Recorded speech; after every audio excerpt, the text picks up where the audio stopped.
અને પરમેશ્વર દેવાળા માંડ્યા અને એમ રજા પચાર્યા તો તમને નાનો દાખલો આદિ આકાર જો ભજન કરે તો મોક્ષ મળે, પણ કેટલી ખતરનાક છે માનવ.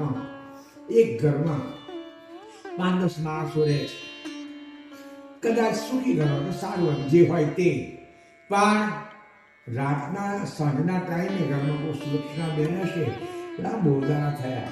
આજે ઢોકળો બનાવ્યો, ફરસાણ કશું ફરસાણ બનાવ્યું, સારી વાનગી બનાવી, બધા ઘરમાં પ્રેમથી ખાધી.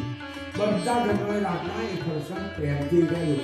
પ્લાન ખીચડી રોજ ખાતા હોય, આવું મળે ખાધું પ્રેમથી. ખાધા પછી ઘણી બધી વાનગી વધી, ઘણી બધી થોડું વધારે ના એ વસ્તુ બગડી ના જાય.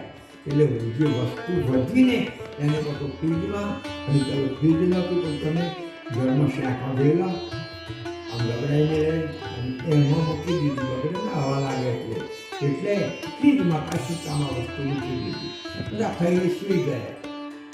જે વસ્તુ ખાધી, જે વસ્તુને મોઢામાં મૂકેલી ઉજળીમાં ગઈ, એ સવાર થતાં શું થયું?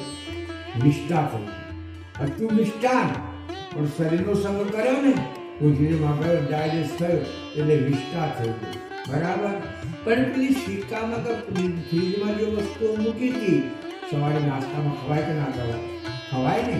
એ વસ્તુ નથી બગડી, બધા પ્રેમથી પાછો અમારે નાસ્તો કર્યો, છોકરા પાછા મૂકી રાખ્યો. હવે વિચારો, વાનગી ખરાબ હોત તો એ સિક્કાવાળીએ બગડી જાય, પણ ના, પેટનો સંગ કર્યો, ઘાટનો સંગ કર્યો, શરીરનો સંગ કર્યો, એ બગડી ગઈ. પેલી વસ્તુ તો અમુક સુધી રહે છે.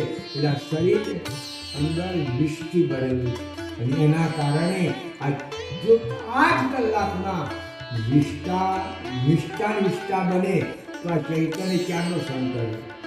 સૃષ્ટિ રચાઈ ત્યારથી.